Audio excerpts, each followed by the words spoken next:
Cristo a todos. Sejam muito bem-vindos ao canal Fala de Não para mais uma aula da EBD. O que você vai encontrar aqui? Comentários para ajudar na sua aula, para a capacitação do professor, dos veteranos, daqueles que estão chegando agora, para uma melhor compreensão da aula. Você vai encontrar aqui também grupos no WhatsApp, onde temos professores de todo o Brasil e do exterior, onde compartilhamos conhecimento, fotos, vídeos e material relacionados à EBD. Você vai encontrar aqui também o material em PDF. Eu escrevo assim, ó, no papel, que eu gosto de escrever ainda à mão, mas eu digito tudo, tá certo? E salvo em PDF e mando para você distribuir para outros professores, para os seus alunos. Isso cria uma maior interatividade com a aula e algo extraordinário. Todas as aulas a partir de hoje terão dinâmicas, isso mesmo, dinâmicas que ajudam na melhor compreensão do ensino. Afinal de contas, não basta só falar, muitas vezes é preciso mostrar para que as pessoas compreendam melhor, tá certo? Vamos então a mais uma aula da EBD. Roda a vinheta.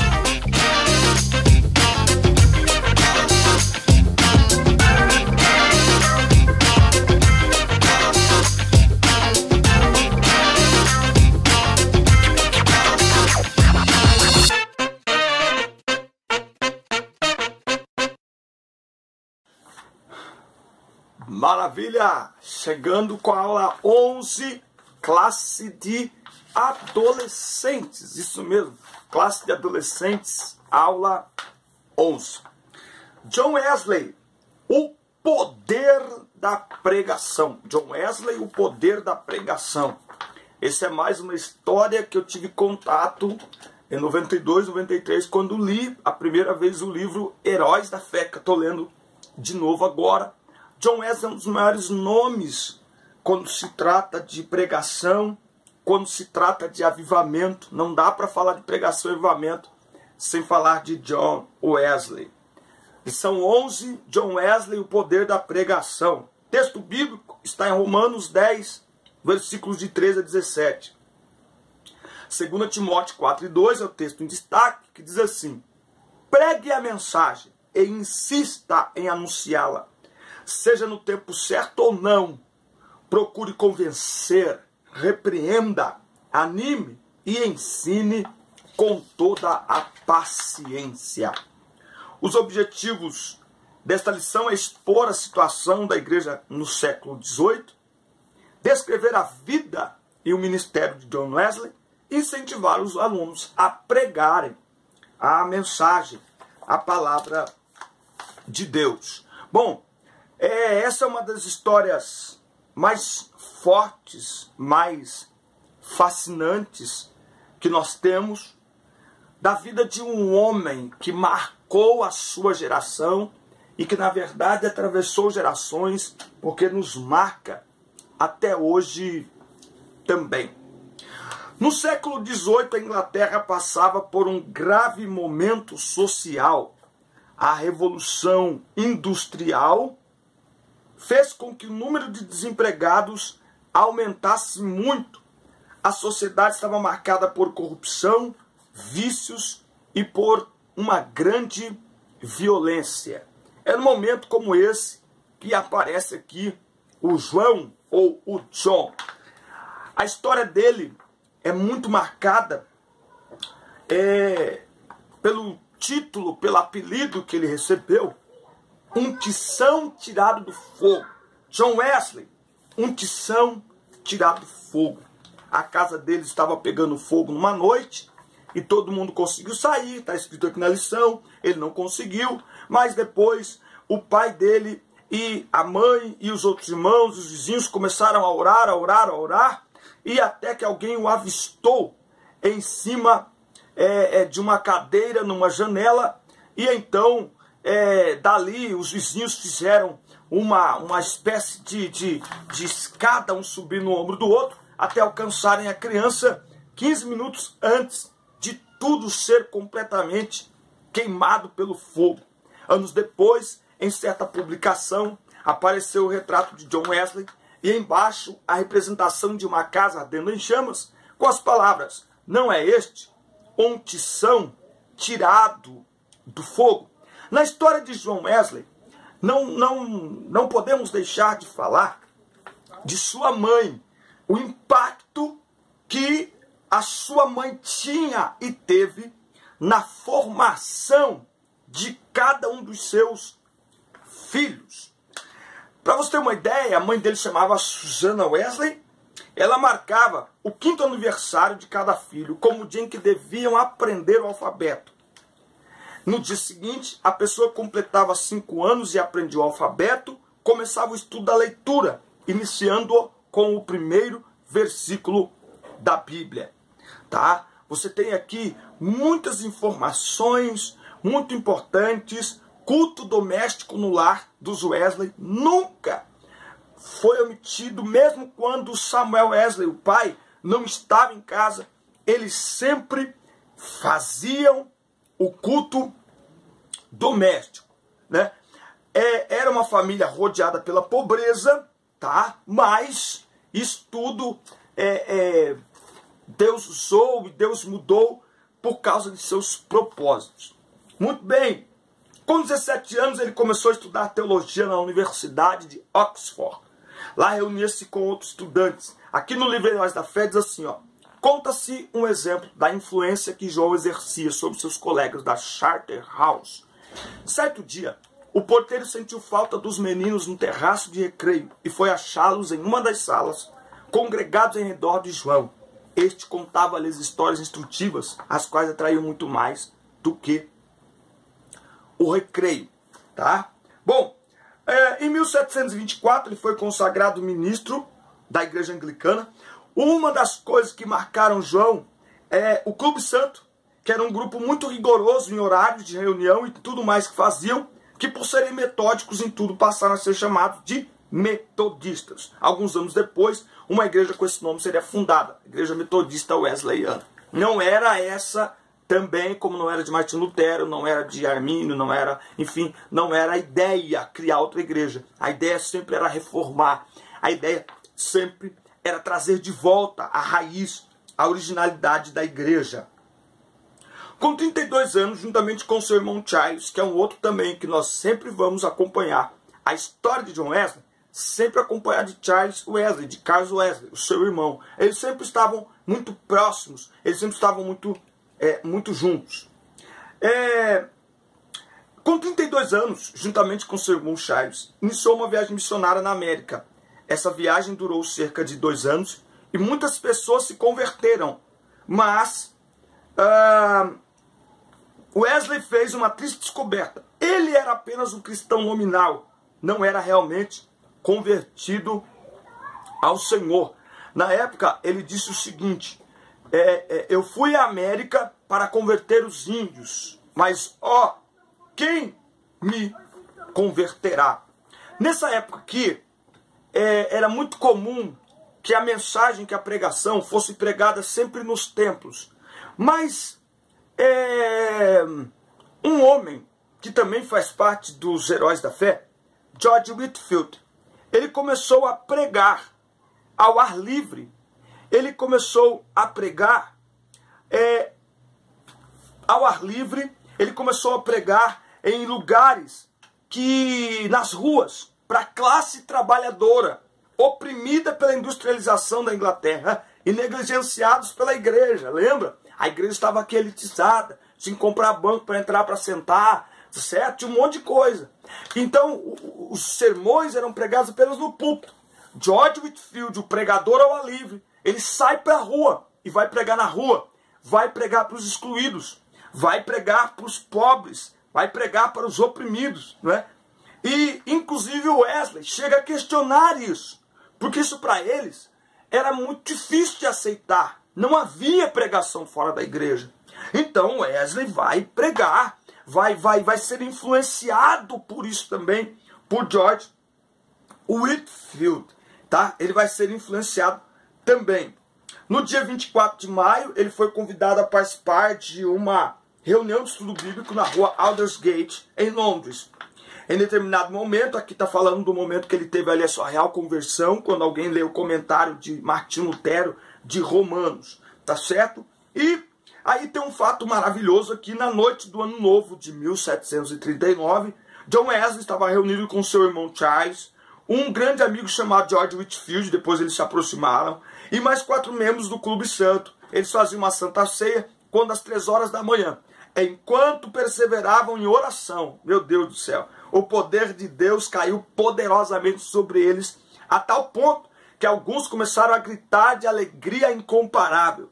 Este conhecimento é chamado de Pentecostes Metodista e marca o início de um grande avivamento. Então, o Wesley, ele tem uma importância muito grande para a história da igreja. Não dá para falar de história da igreja sem falar de Wesley. Tá certo? O Wesley revela que o objetivo do Clube Santo é, acima de tudo, ajudarem-se a ser verdadeiros cristãos. Imaginou, gente, se os nossos adolescentes começassem a fazer reuniões para orar, para pregar, para estudar a palavra de Deus? Era isso que o Clube Santo fazia. Tudo com método, tudo muito regrado. E por isso que eles foram chamados de metodistas. Tá certo? Essa é a primeira parte aqui da história de Wesley. O grande avivamento wesleyano. Após ouvir uma pregação de Whitefield sobre o Sermão do Monte, Wesley compreendeu que Jesus também pregava ao ar livre e passou a adotar esse estilo por toda a sua vida. Oh Deus, nos ajude a voltar a isso. Pregar ao ar livre. Lembremos que a Igreja Assembleia de Deus nasceu com as pregações ao ar livre. Durante algum tempo os dois trabalharam juntos, mas devido a uma questão teológica decidiram se separar. Whitefield era calvinista, enquanto Wesley adotou o pensamento de Jacó Armínio. Apesar da discordância, eles permaneceram amigos por toda a vida. Mas Whitefield foi ser pastor na América e continuou pregando para multidões, enquanto Wesley permaneceu na Inglaterra. Wesley começou a pregar intensamente. Levantava-se todos os dias às 4 da manhã e uma hora depois já estava pregando para as pessoas que iam trabalhar. Olha isso aqui, ó. Pregou cerca de 3 vezes por dia durante 53 anos de ministério. Um pastor prega em média 100 vezes por ano, mas Wesley pregava cerca de 800 vezes. Percorria diversas regiões a cavalo, cerca de 90 quilômetros por dia, somente para pregar. Que dedicação, a dedicação desse homem. Olha aqui, ó, todos os anos, de carruagem ou a cavalo, Wesley percorria mais de 6.000 quilômetros pela Europa para pregar. Em toda a sua vida, ele pregou cerca de 40.000 sermões. Até sua morte, em 1791, ele continuou fazendo campanhas sobre questões sociais, como a reforma das prisões e a educação universal. Uma coisa muito importante aqui é a questão social e a importância que esses homens tiveram para propagar a escola pública, para fazer com que o ensino chegasse para todas as pessoas. O Wesley faz parte das pessoas que lutaram por isso também, um cristão. Tá certo? Muito bem. Mesmo com a grande devassidão que tomava conta do país e com a apatia espiritual da igreja, multidões de 5 a 20 mil pessoas corriam para assistir às suas pregações. Era comum, durante os cultos, as pessoas começaram a gritar e a chorar por causa do peso dos seus pecados. Muitas ficavam tão angustiadas que chegavam a desmaiar. Depois todos se alegravam e afirmavam que estavam limpos de todo o pecado. Então Wesley pregava com autoridade. E as pessoas iam por causa da palavra. Que Deus restaure esse tempo. Que as pessoas tenham sede da palavra. E que também que Deus levante pregadores. Que Deus nos levante como pregadores para pregar em todo e qualquer lugar. Porque o evangelho precisa chegar a todas as pessoas. Ele organizou sociedade de avivamento, que eram pequenos grupos que se reuniam para oração e estudo bíblico.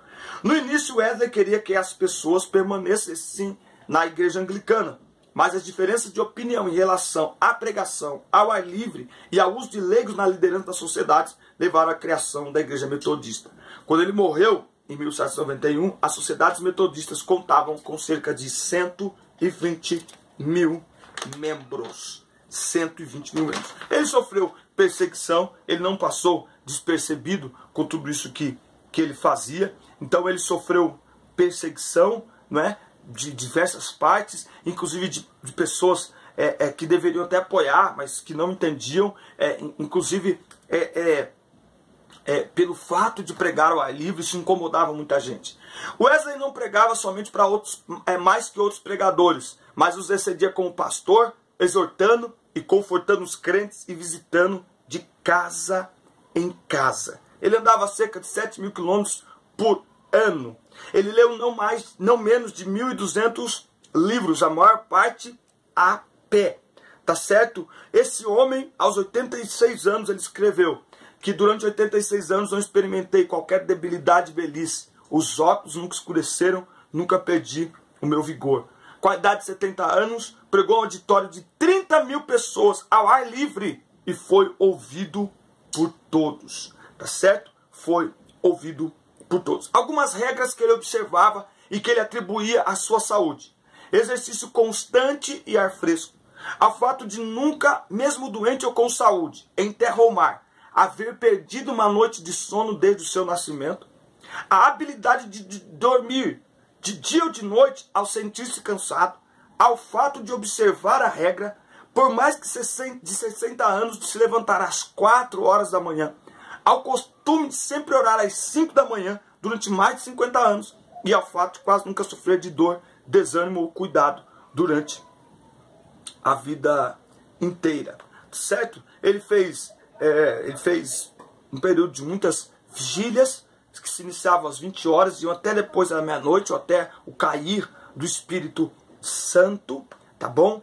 E o poder de Wesley se explica numa coisa: um homem de um livro, e esse livro era a Bíblia, a palavra de Deus, certo? Bom, essa é a história de John Wesley, um resumo claro da história de John Wesley, que vale a pena ser lida, ser relida, ser comunicada aos alunos. Eu quero aqui dar uma ideia. Na minha igreja, nós não estamos estudando esta revista nesse trimestre. Nós estamos estudando a revista dos juvenis. Mas eu quero aqui dar uma ideia. Isso eu vou fazer nas próximas aulas. Eu vou trazer aqui para vocês verem. Folha A3, que é aquela folha de sulfite, que na verdade são como se fossem 2 folhas de sulfite.